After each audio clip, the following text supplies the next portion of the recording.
가니라. 아멘. 오늘도 말씀과 기도로 수요일 하루를 시작하는 우리 모든 성도들 가운데 하나님의 놀라운 은혜가 언제나 함께하여 주시기를 주님의 이름으로 간절히 축원드립니다. 오늘 통독할 말씀은 마태복음 26장 57절에서 27장 10절까지 말씀입니다. 먼저 27장 57절에서 68절까지 말씀에서는 예수님께서 사내들인 공회에서 신문 받으시는 장면을 기록하고 있습니다. 본문에 의하면 가룟 유다의 배반으로 체포당하신 예수님께서는 대적들에 의해 당시 대제사장이었던 가야바의 집으로 끌려가셨습니다. 예수님께서 그곳에 끌려가신 때는 매우 야심한 시간이었지만 이미 유대의 최고 법정인 사내들인 공회가 소집되어 있었습니다. 그러나 사내들인은 밤에 소집될 수 없다는 규정에 따라서 공식적인 소집은 아니었고 핵심 멤버들만이 모여 예수님을 신문했습니다. 여기서 이미 예수님의 사형은 결정되었고 새벽에 열린 공회는 이것을 추인하기 위한 요식행위에 불과했습니다. 한편 유대 종교 지도자들은 거짓 증인을 내세워 예수님께 사형을 송구하려 했으나 정작 예수께서는 침묵으로 일관하시면서 결코 자신을 변호하지 않으셨습니다. 바로 이런 예수님의 침묵은 세 가지 의미를 지니고 있습니다. 첫째는 왕적 침묵입니다. 위선적인 종교 지도자들과 거짓 증인들 앞에서 만왕의 왕이신 예수님께서는 아무런 답변도 할 필요를 느끼지 않으셨습니다. 왜냐하면 장차 주님 자신이 진실과 공의로 온 세상을 심판할 때가 되면 거짓과 불의로 감히 메시아를 재판하던 자들은 모두 정죄당할 것이기 때문입니다. 둘째는 제사장적 침묵입니다. 즉 온 인류의 죄를 대속하시기 위해 예수님께서는 도수장으로 끌려가는 어린 양같이 잠잠할 수밖에 없으셨습니다. 셋째는 선지자적 침묵입니다.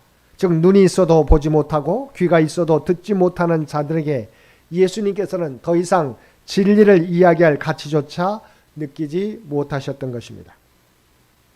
한편 예수님께서는 사내들인에서 자신에게 누명 씌우려 했던 거짓 증거에 대해서는 침묵하셨지만 자신이 하나님의 아들 그리스도이신 사실을 밝힘에 있어서만큼은 결코 침묵하지 않으셨습니다. 그것은 만일 그 사실에 대해서조차 침묵하신다면 그것은 곧 자신이 그리스도이신 것을 부정하는 것이 되기 때문이었습니다. 그러나 예수님의 이런 답변은 대제사장 가야바가 예수님을 신성 모독죄를 범한 자로 규정하는 근거가 되었습니다. 69절에서 75절까지 말씀은 우리에게 잘 알려진 베드로의 3번 예수님을 부인하는 내용이 기록되어 있습니다. 베드로는 불과 몇 시간 전만 해도 주와 함께 죽을지언정 주를 부인하지 않겠나이다라고 맹세했었습니다. 그런데 그는 그의 이런 호언장담에도 불구하고 실제 상황에 닥쳐서는 3차례에 걸쳐서 예수님을 부인했습니다. 그것도 단순히 부인한 것으로 그친 것이 아니라 맹세까지 하며 부인했으며 심지어는 저주까지 했습니다. 베드로가 예수님을 부인하게 된 상황은 예수님께서 원수들에게 둘러싸여 고난당하시는 가운데서도 자신의 메시아 되심과 승리의 재림을 증거하는 중에 이루어졌다는 점에서 더욱 큰 비애를 느끼게 됩니다.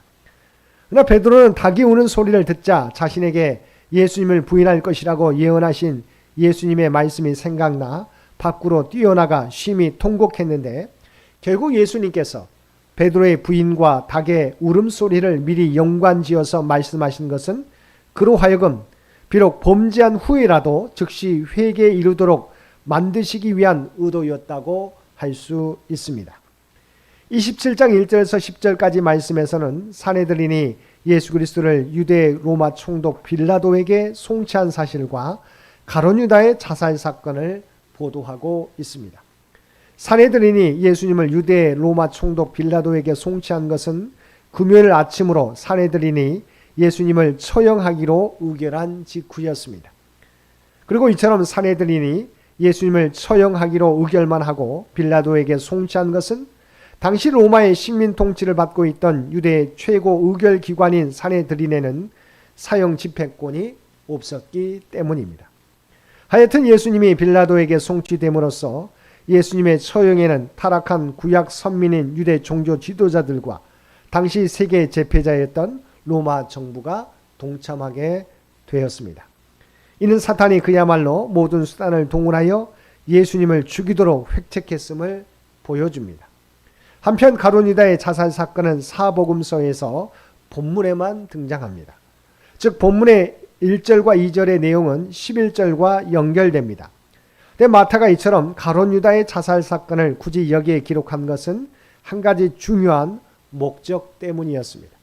즉 마태는 이 사건을 산헤드린이 예수님을 빌라도에게 송치한 기사가 나오는 1, 2절과 예수님께서 빌라도에게 신문 받으시는 기사가 시작되는 11절 사이에 위치하게 하여서 예수님에 대한 산헤드린의 사형 의결이 허위와 조작으로 말미암았음을 보여주고자 한 것입니다. 한편 본문은 특히 가룟 유다의 자살이 무죄한 예수 그리스도의 피를 판 데 대해 양심의 가책을 받았기 때문이라고 밝히고 있는데, 이는 예수님께서 죄가 전혀 없음에도 불구하고 불의한 자들의 악한 괴계에 잡히셨음을 보여주는 결정적 증거가 됩니다.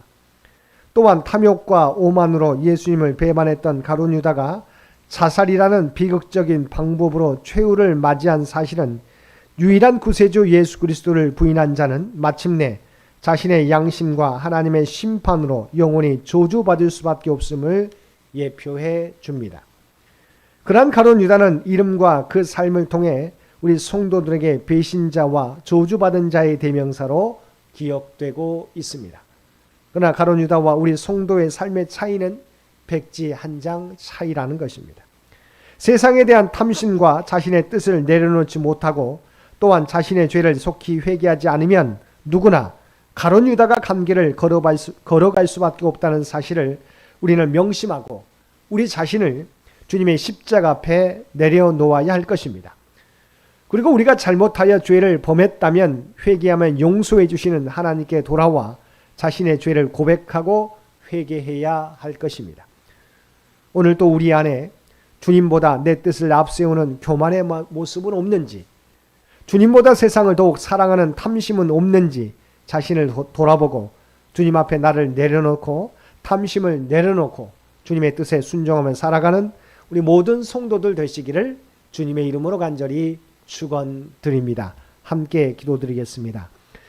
사랑과 은혜가 충만하신 아버지 하나님, 저희들은 하나님을 사랑한다고 하면서도 내 뜻을 굽히지 않고 주장하고 세상을 주님보다 더 사랑할 때가 많았음을 고백합니다. 아직도 내 자신을 내려놓지 않는 우리의 잘못을 용서해 주시고 오직 주님 뜻에 내 자신을 굴복하며 살아가는 우리 모두가 되게 하여 주옵소서. 오늘 또 이 나라와 이 민족을 기억하여 주시고 오직 하나님의 뜻 가운데서 통치하시고 인도하여 주시기를 원합니다. 100주년을 준비하며 나아가는 창현재단을 기억하여 주시며 오직 하나님의 계획하신 바를 하나하나 성취해가는 우리 창현재단 되게 하여 주시옵소서. 다음 선교 100년을 준비하는 데 부족함이 없도록 그래서 친히 우리 모두를 이끌어 주옵소서. 특별히 연약함 가운데 있는 사랑하는 권사님과 집사님 모든 성도들을 기억하여 주시곤 합니다. 그들을 붙잡아 주옵소서. 함께하여 주시옵소서. 하나님의 놀라운 은혜를 더하여 주시어서 병마로 말미암아 고생하지 않게 도와주옵소서. 생명의 기운으로 하나님께서 지키시고 보호하여 주옵소서. 오늘 또 우리에게 복된 하루를 허락해 주신 것 진심으로 감사드립니다. 우리가 하나님의 구원받은 백성이라고 하는 정체성을 가지고 살아가며 구별된 삶을 통해서 오직 하나님의 영광을 드러내게 하여 주옵소서. 구체적으로 우리가 발을 딛고 살아가는 삶의 현장 가운데 그리스도의 아름다운 향기와 선한 영향력을 나타내며 살아가게 하여 주옵소서. 이 모든 간구 우리를 구원하여 주신 예수님의 이름으로 간절히 기도드리옵나이다. 아멘.